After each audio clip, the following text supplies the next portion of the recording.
Assalamualaikum warahmatullahi wabarakatuh. Baru-baru ini viral sebuah video TikTok di mana seseorang berbicara tentang meminta tolong malaikat. Orang yang berbicara dalam video tersebut sudah pun meminta maaf dan meminta agar video tersebut dipadamkan, diturunkan dan tidak disebarkan lagi. Saya menghormati permintaan ini, maka saya tidak akan mainkan video tersebut mahupun memberikan link kepadanya. Namun, memandangkan apa yang diperkatakan dalam video tersebut masih diperbincangkan oleh sebahagian orang, maka saya berasa perlu untuk memberikan ulasan dan penjelasan. Maka, ayuh kita mulakan. Ulasan pertama, kita sebagai manusia memang ada dosa, bahkan banyak dosa. Namun, apakah dengan itu kita tidak layak berdoa terus kepada Allah? Dalam Islam, sebanyak mana pun dosa seseorang itu, sebanyak mana pun dia melampaui batas dalam melanggar hukum Allah, janganlah dia berputus asa daripada rahmat Allah. Hendaklah dia tetap berhubung secara direct, secara terus, secara langsung kepada Allah, memohon ampun daripada dosa-dosa yang pernah dilakukan, memohon kekuatan agar tidak mengulanginya lagi dan memohon apa jua hajat yang dia kehendaki. Dalam ayat 53 surah Az-Zumar, surah yang ke-39, Allah Subhanahu wa taala berfirman, Qul ya ibadiyallazina asrafu ala anfusihim la taqnatu min rahmatillah innallaha yaghfiru dzunuba jami'a innahu huwal ghafurur rahim. Bermaksud, katakanlah, wahai hamba-hambaku yang telah melampaui batas terhadap diri mereka sendiri, yang ini dengan perbuatan-perbuatan maksiat atau mungkar, janganlah kamu berputus asa dari rahmat Allah, kerana sesungguhnya Allah mengampunkan segala dosa. Sesungguhnya dialah jua yang maha pengampun, lagi maha mengasihani.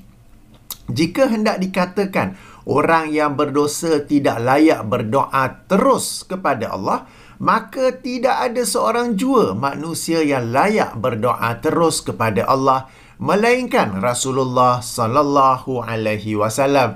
Ini kerana semua manusia termasuk saya sudah tentu, sudah pasti ada dosanya. Namun, Allah dan Rasulullah tetap menganjurkan kita berdoa kepadanya dalam suasana Allah mengetahui di kalangan para hamba-Nya pasti ada yang berdosa.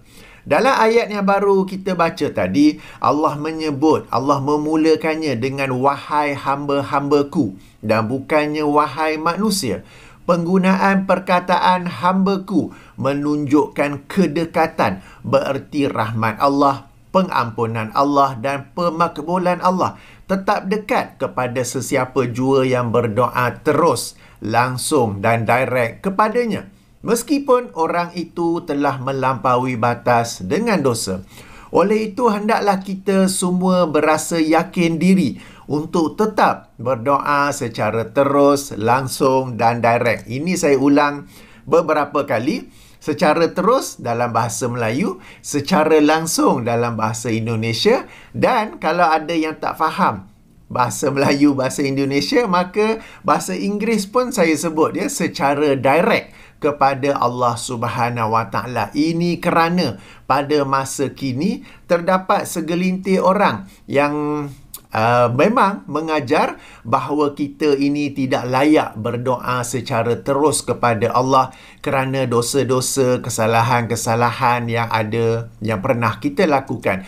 Padahal keyakinan ataupun perasaan sedemikian itu adalah sesuatu yang berasal daripada ajaran agama lain yang telah menjangkiti segelintir umat Islam. Ingat, saya ulangi sekali lagi, dalam Islam hubungan kita dengan Allah Subhanahu wa taala ialah secara terus, secara langsung dan secara direct.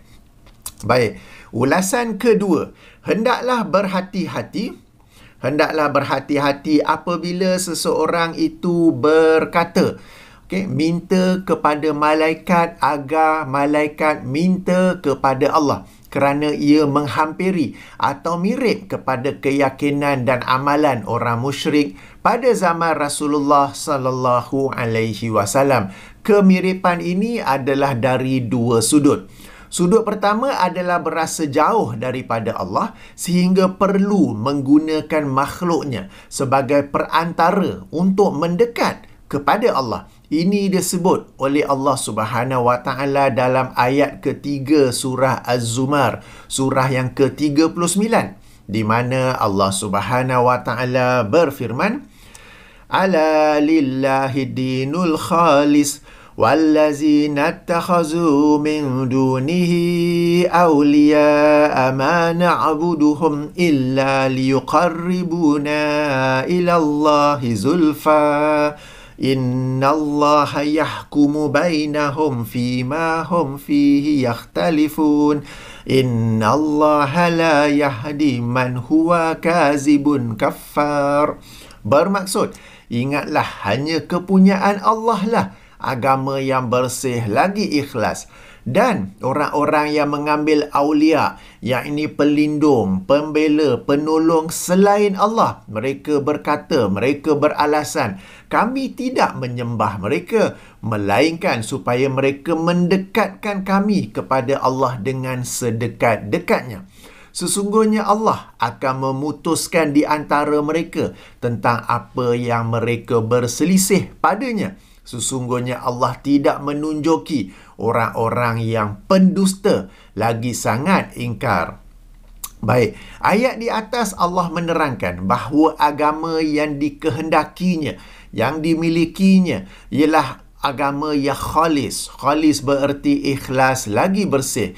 Kemudian Allah menerangkan apakah yang merosakkan atau mencemari sifat khalis tersebut, iaitu apabila seseorang itu mengambil sesuatu selain Allah sebagai perantara yang dijadikannya sebagai pelindung, pembela dan penolong, dengan alasan agar perantara itu dapat mendekatkan mereka kepada Allah sedekat-dekatnya. Ketika menjelaskan ayat ini, Imam Ibnu Katsir rahimahullah antara lain berkata, maksudnya, yakni sesungguhnya hal yang mendorong mereka menyembah berhala-berhala itu hanyalah kerana berhala-berhala tersebut mereka pahat dengan rupa malaikat-malaikat muqarrabin, yakni terdekat dengan Allah menurut dugaan mereka.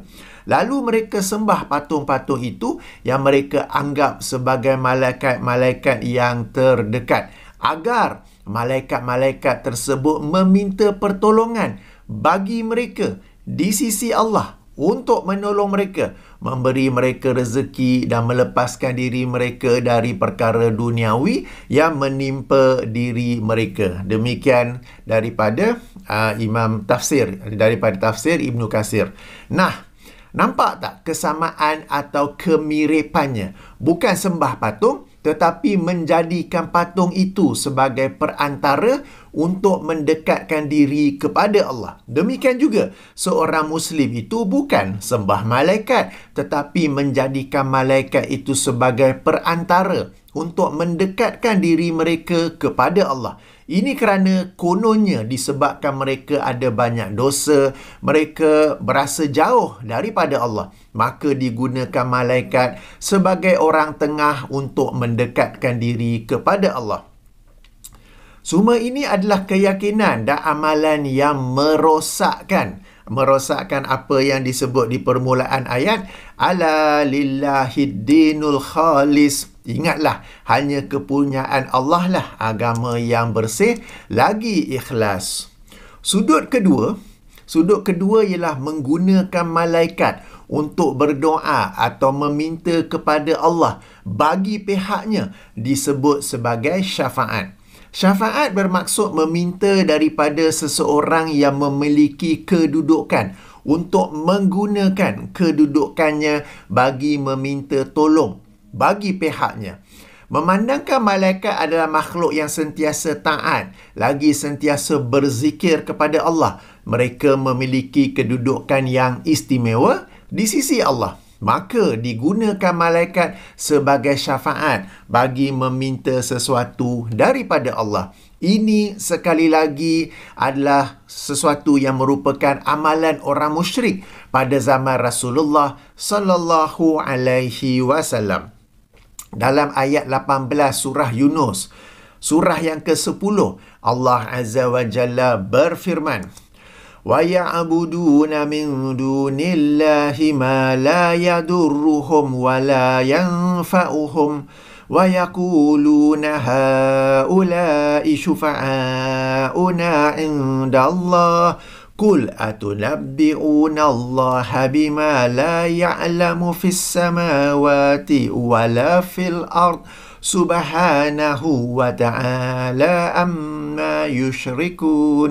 Bermaksud, dan mereka menyembah selain daripada Allah apa yang tidak dapat mendatangkan mudarat kepada mereka dan tidak pula manfaat. Dan mereka, sekali lagi mereka berkata, mereka beralasan, mereka itu pemberi syafaat kepada kami di sisi Allah. Katakanlah, apakah kamu mengkhabarkan kepada Allah apa yang tidak diketahuinya, baik di langit dan tidak pula di bumi? Maha suci Allah dan maha tinggi dari apa yang mereka persekutukan itu. Nah, nampak tak kesamaan dan kemiripan keyakinan dan amalan meminta daripada malaikat untuk meminta kepada Allah dengan ayat 18 surah Yunus ini? Di sini ada beberapa catatan.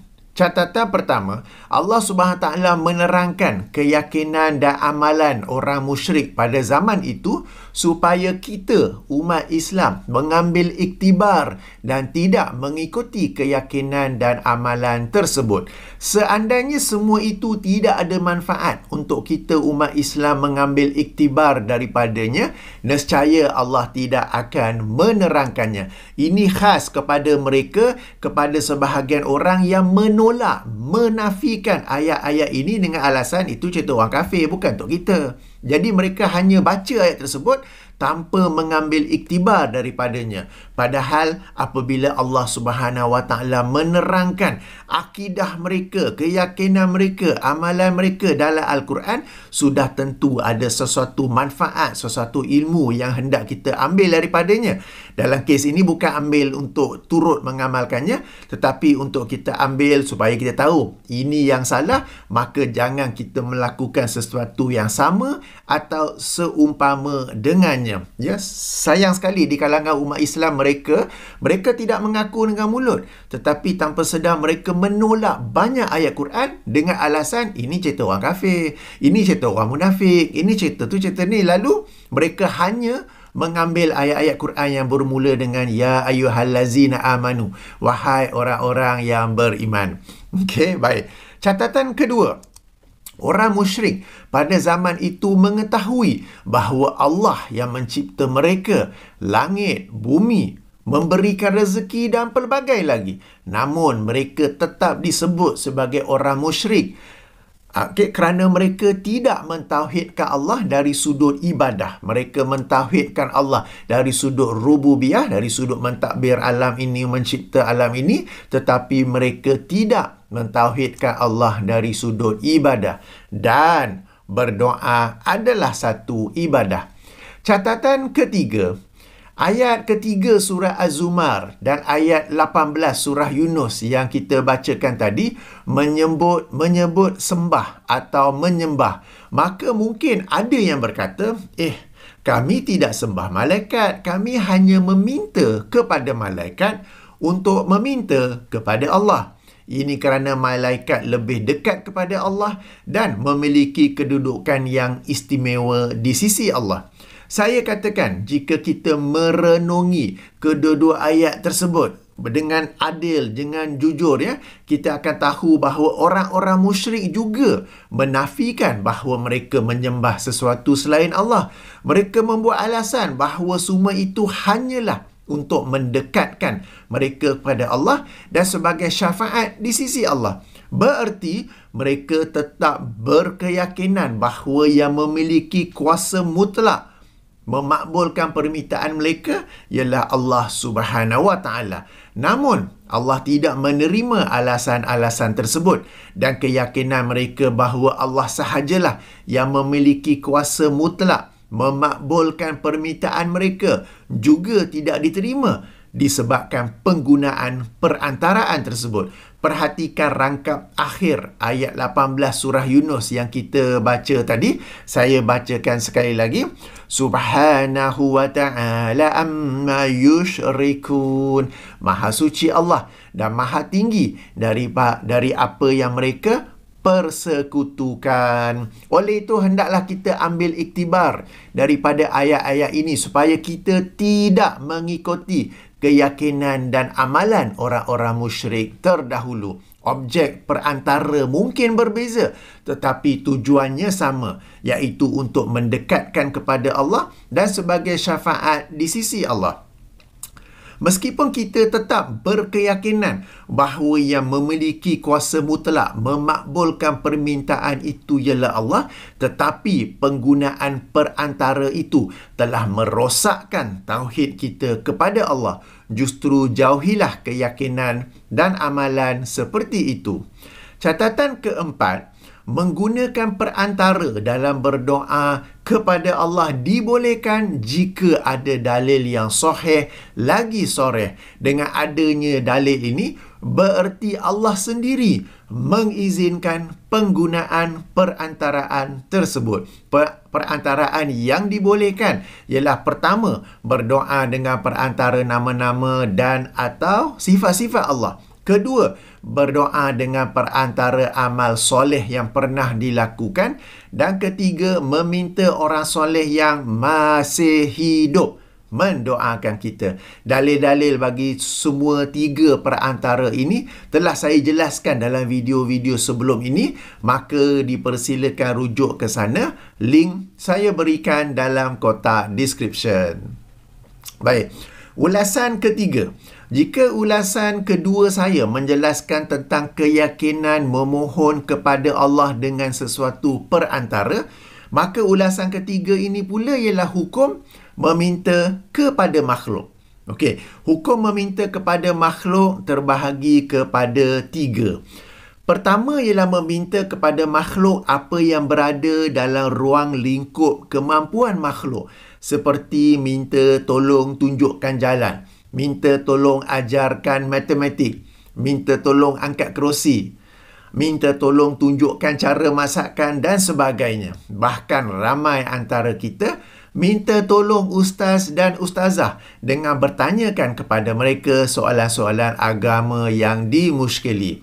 Minta tolong seperti ini dibolehkan asalkan ia selari dengan hukum syarak. Maksudnya tak boleh minta tolong untuk mencuri harta orang lain. Kedua ialah meminta kepada makhluk apa yang merupakan hak atau urusan Allah Subhanahu Wa Taala, seperti meminta diampunkan dosa, meminta hidayah, meminta dilapangkan rezeki, meminta syurga, meminta dijauhkan daripada neraka, meminta dijauhkan bala bencana, meminta kesembuhan dan sebagainya. Semua ini tidak dibolehkan dan sesiapa yang melakukannya, dia telah berbuat syirik. Contoh mudah, boleh minta daripada Ahmad. Nak pinjam RM50 boleh, tetapi tidak boleh meminta daripada Ahmad, tolong lapangkan rezeki aku. Sebab melapangkan rezeki adalah urusan Allah Subhanahu Wa Taala. Boleh meminta daripada doktor, tolong rawat saya. Tetapi tidak boleh meminta daripada doktor, tolong sembuhkan saya, kerana sembuhkan saya adalah urusan Allah, sementara merawat adalah usaha manusia. Demikian juga boleh tanya kepada ustaz, apakah hukum persoalan ini? Tetapi tidak boleh meminta daripada ustaz, tolong beri hidayah kepada saya, kerana hidayah sekali lagi adalah hak Allah Subhanahu Wa Taala. Pada zahirnya, kelihatan ia perbezaan yang kecil atau macam nak sama je, tetapi bagi orang yang cakna dalam urusan mentauhidkan Allah, ia adalah sesuatu yang besar. Ketiga ialah meminta kepada makhluk apa yang sia-sia, seperti meminta daripada orang yang sudah mati. Ini kerana orang yang sudah memasuki alam barzakh, baik seorang rasul, nabi, wali atau orang soleh, tidak lagi dapat mendengar ucapan orang di alam dunia, melainkan apa yang Allah izinkan. Dalilnya ialah ayat 22 surah surah Fatir, surah yang ke-35. Atau meminta kepada makhluk apa yang tidak mampu dilakukan olehnya, seperti meminta saya angkat sebuah kereta secara keseluruhan berseorangan, maknanya carry the whole car by myself. Tak boleh, tak payah minta lah, okay? Meminta daripada orang yang sudah mati menjadi syirik jika apa yang diminta itu merupakan hak atau urusan Allah, seperti meminta keampunan, hidayah, kelapangan rezeki, meskipun orang mati itu tidak dapat mendengarnya.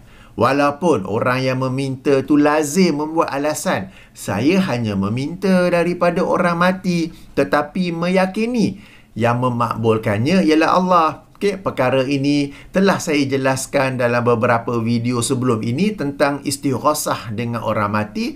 Link dalam kotak description. Sebenarnya link yang saya bagi ialah playlist di mana dalamnya terkandung himpunan video-video saya tentang tawasul dan istighasah. Saya tak mau mengulanginya di sini. Nanti video ini jadi panjang sangat pula. Video ini saya cuba nak fokus kepada minta tolong kepada malaikat. Okey. Kembali kepada isu yang ini meminta tolong jenis yang pertama, iaitu apa yang berada dalam ruang lingkup kemampuan makhluk.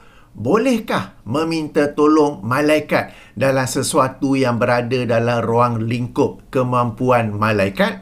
Jawapannya boleh, dan ia berdasarkan dalil atau hadis berikut yang dikeluarkan oleh Al-Bazzar, Imam Al-Bazzar dalam musnadnya, hadis nombor 4922, di mana Abdullah ibnu Abbas radhiyallahu anhuma berkata, Rasulullah sallallahu alaihi wasallam bersabda, Inna lillahi malaikatan fil ardi siwal hafazati yaktubuna ma saqata min waraqis syajari fa iza asaba ahadakum arjatun bi ardi falatin falyunadi a'inu ibadallah. Bermaksud, sesungguhnya Allah mempunyai malaikat-malaikat di bumi selain malaikat penjaga yang mencatat setiap daun yang gugur. Oleh itu, apabila ada antara kalian yang menghadapi kesulitan di satu tanah lapang, maka serulah, tolonglah wahai hamba Allah, tolonglah wahai para hamba Allah. Hadis ini dikemukakan oleh Al-Hafiz Ibnu Hajar Al-Asqalani dalam Mukhtasar Zawaid Musnad Al-Bazzar, hadis nombor 2128, dan beliau menilai sanadnya hasan. Hadis ini juga dikeluarkan oleh Imam Ibnu Abi Shaybah dalam Musannafnya, hadis nombor 29721, dan Imam Al-Baihaqi dalam Syu'abul Iman, hadis nombor 165 secara mauquf, yakni merupakan ucapan Ibnu Abbas, dan sanadnya dinilai hasan oleh Mukhtar Ahmad Nadwi Al-Hindi dalam semakannya ke atas Syu'abul Iman. Hadis yang seumpama juga diriwayatkan daripada Abdullah ibnu Mas'ud radhiyallahu an secara mauquf, dikeluarkan oleh Imam Abu Ya'la dalam musnadnya, hadis nombor 5269. Namun dalam sanadnya terdapat kelemahan. Hadis yang seumpama juga dikeluarkan daripada Utbah bin Ghazwan radhiyallahu anhu secara marfu', dikeluarkan oleh Imam At-Tabarani dalam Al-Mu'jamul Kabir jilid 17 muka surat 117, hadis nombor 290. Namun dalam sanadnya terdapat kelemahan. Antara hadis-hadis ini ada yang marfu, bererti sabda Rasulullah sallallahu alaihi wasallam, dan ada yang mauquf, yakni ucapan sahabat radhiyallahu anhum. Namun, meskipun ia ucapan sahabat, sama-sama kita ketahui bahawa para sahabat tidak akan berkata sesuatu dalam urusan akidah dan ibadah melainkan ia merupakan sesuatu yang mereka terima atau pelajari daripada Rasulullah sallallahu alaihi wasallam. Hadis-hadis ini apabila dihimpun semua jalan-jalan periwayatan dan maksudnya menunjukkan dibolehkan meminta tolong daripada malaikat. Ia adalah sesuatu yang diamalkan oleh sebahagian generasi salafus soleh, antaranya Imam Ahmad bin Hanbal. Dalam sebuah riwayat yang dikeluarkan oleh Imam Al-Baihaqi dalam Syu'abul Iman, hadis nombor 7298, dengan sanad yang dinilai jayyid. Jayyid ni adalah satu darjat yang berada antara hasan dan sahih. Dia tengah-tengah antara hasan dan sahih, ya. Dinilai jayyid oleh Mukhtar Ahmad Nadwi Al-Hindi. Beliau ni seorang ahli hadis daripada India. Sudah pun meninggal dunia, berpusat di Bombay. Sekarang disebut sebagai Mumbai, ya. Okey. Dalam riwayat ini, Abdullah bin Ahmad bin Hanbal menerangkan bahawa ayahnya berkata, okey, bermaksud aku mengerjakan haji sebanyak 5 kali, 2 kali dengan menaiki haiwan tunggangan dan 3 kali berjalan kaki, atau 2 kali dengan berjalan kaki dan 3 kali dengan menaiki haiwan tunggangan. Lalu aku tersesat dalam 1 kali yang aku pergi dengan berjalan kaki. Maka aku pun berkata, wahai hamba-hamba Allah, tunjukkanlah jalan kepada kami. Aku tidak berhenti mengucapkannya sehinggalah aku berada di atas jalan yang sebenar. Ulasan keempat, setelah jelas bagi kita ada dalil dalam perkara ini, maka ada beberapa catatan yang perlu diperhatikan. Catatan pertama, perkara ini yang ini meminta tolong malaikat sudah tentu adalah sesuatu yang baharu bagi kebanyakan kita. Bahkan boleh dikatakan sebagai sesuatu yang menyelisihi kebiasaan. Namun, manhaj kita ialah apabila ada hadis yang hasan atau sahih dalam sesuatu perkara dengan maksud yang jelas, maka kita menerimanya sebagai dalil. Catatan kedua, kita tidak membicarakan tentang malaikat, melainkan berdasarkan dalil. Ini kerana malaikat adalah makhluk gaib dan kita tidak tahu apa-apa tentang perkara gaib, melainkan berdasarkan dalil Al-Quran dan hadis yang sahih atau hasan. Justru apabila sudah datang dalil tentang bolehnya meminta tolong malaikat dan darjatnya adalah hasan, hendaklah kita menerima dalil tersebut. Catatan ketiga, meminta tolong malaikat bukanlah syirik selagi mana apa yang diminta itu masih dalam ruang lingkup kemampuan malaikat. Meminta tolong malaikat hanya menjadi syirik apabila kita meminta daripada malaikat apa yang merupakan hak atau urusan Allah, seperti meminta ampun, meminta dilapangkan rezeki, meminta kehidupan yang baik di dunia ini, meminta hidayah, meminta perlindungan daripada azab bencana, daripada bencana di dunia, daripada azab kubur, azab neraka dan sebagainya. Demikian juga tidak boleh meminta daripada malaikat untuk meminta kepada Allah bagi pihak anda, yang ini menjadikan malaikat sebagai perantara. Ini sebagaimana yang telah diterangkan dalam ulasan kedua tadi. Ini kerana Allah Subhanahu Wa Taala tidak pernah mengizinkan malaikatnya digunakan sebagai perantara dalam rangka berdoa kepadanya. Catatan keempat, kita tidak tahu secara tepat apakah ruang lingkup kemampuan malaikat yang dengan itu kita dapat meminta tolong daripadanya. Apakah kita hendak minta tolong angkat meja, minta tolong malaikat soalan matematik, minta tolong malaikat tunjukkan cara masakan, minta tolong malaikat menjelaskan persoalan agama, atau minta tolong malaikat jump start kereta yang bateri telah mati? Jika kita semak hadis-hadis tadi daripada Abdullah ibnu Abbas, Abdullah ibnu Mas'ud dan Utbah bin Ghazwan radhiyallahu anhum, juga riwayat daripada Imam Ahmad bin Hanbal rahimahullah, semuanya merujuk kepada suasana tersesat dalam perjalanan atau haiwan tunggangan yang lari atau hilang ketika dalam perjalanan.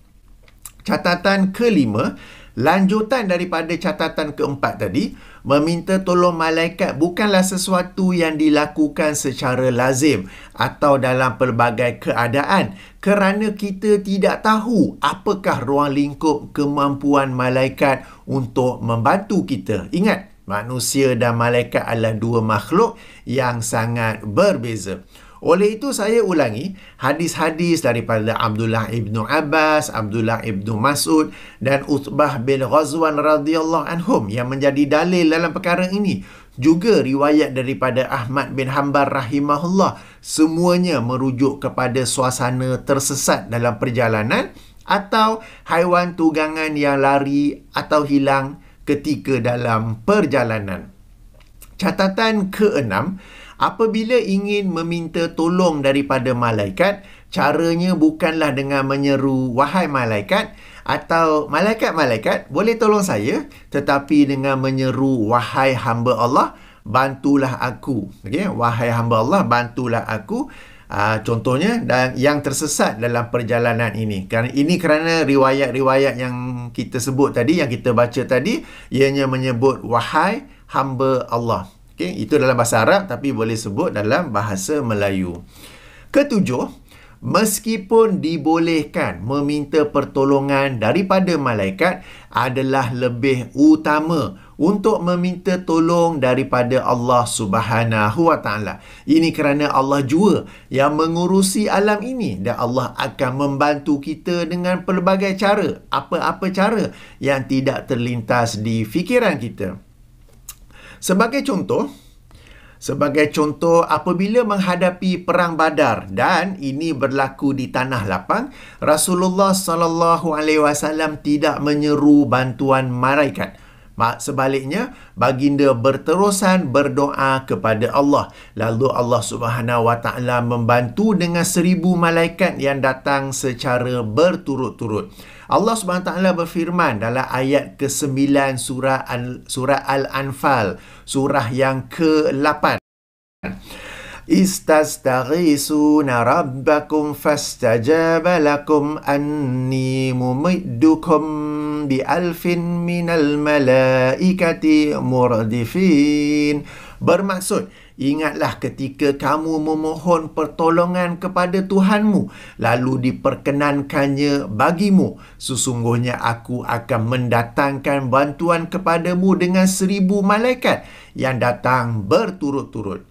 Ada beberapa maksud bagi perkataan ataupun bagi firman Allah murdifin, yang sebagaimana dijelaskan oleh Imam Ibn Kathir rahimahullah. Antaranya berturut-turut itu ialah 1000 datang dan pergi, kemudian 1000 lagi datang dan pergi, kemudian 1000 datang dan pergi, demikianlah berturut-turut, ya.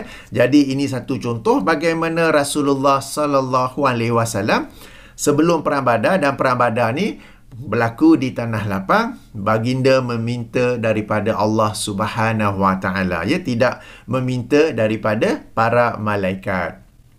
Okey, catatan ke-8. Di sini mungkin timbul soalan, apakah dibolehkan juga meminta pertolongan jin?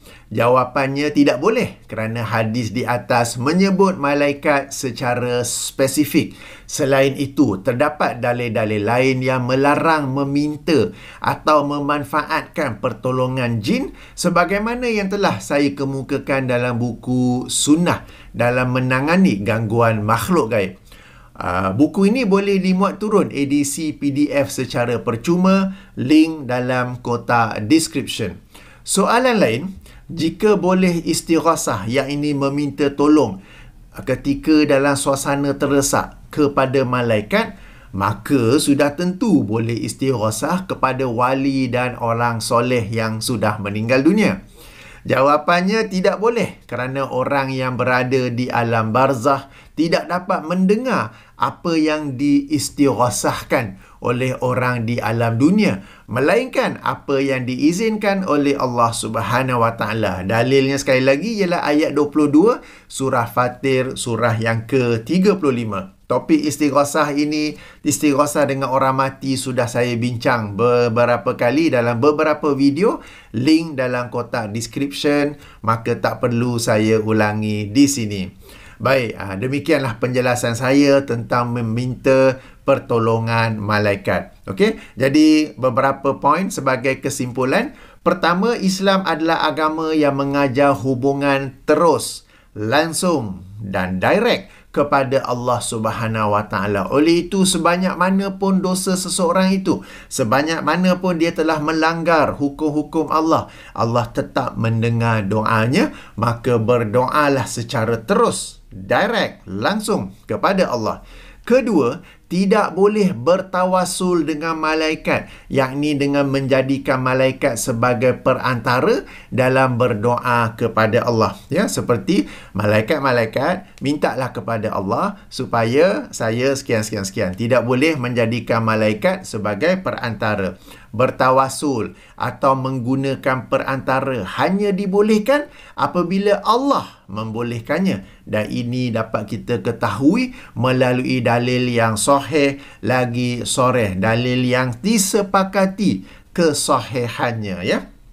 Ketiga, meminta tolong kepada makhluk terbagi kepada 3 jenis. Pertama ialah meminta apa yang berada dalam ruang lingkup kemampuan makhluk, maka ia dibolehkan asalkan tidak meminta apa yang dilarang oleh hukum syarak. Kedua ialah meminta kepada makhluk apa yang merupakan hak atau urusan Allah, maka ia dilarang. Lagi syirik, meskipun orang itu menipu dirinya sendiri dengan alasan saya minta je pada makhluk, yang memakbulkannya ialah Allah. Ketiga, meminta kepada makhluk apa yang tidak didengari olehnya, seperti makhluk yang sudah mati, atau meminta apa yang di luar ruang lingkup kemampuan makhluk, maka permintaan jenis ketiga ini adalah sia-sia sahaja. Keempat, terdapat dalil yang membolehkan meminta tolong kepada malaikat. Namun di sana terdapat beberapa catatan yang perlu diambil tahu sebagaimana yang telah saya sampaikan. Apapun yang lebih utama ialah meminta tolong secara terus, langsung dan direct kepada Allah Subhanahu Wa Taala, sebagaimana yang dicontohkan sendiri oleh Rasulullah SAW dalam perang Badar, bahkan dalam mana-mana peperangan yang lain. Sudah tentu baginda berdoa sebelum peperangan, dan baginda berdoa kepada Allah, dan bukannya berdoa ataupun bukannya meminta tolong daripada para malaikat.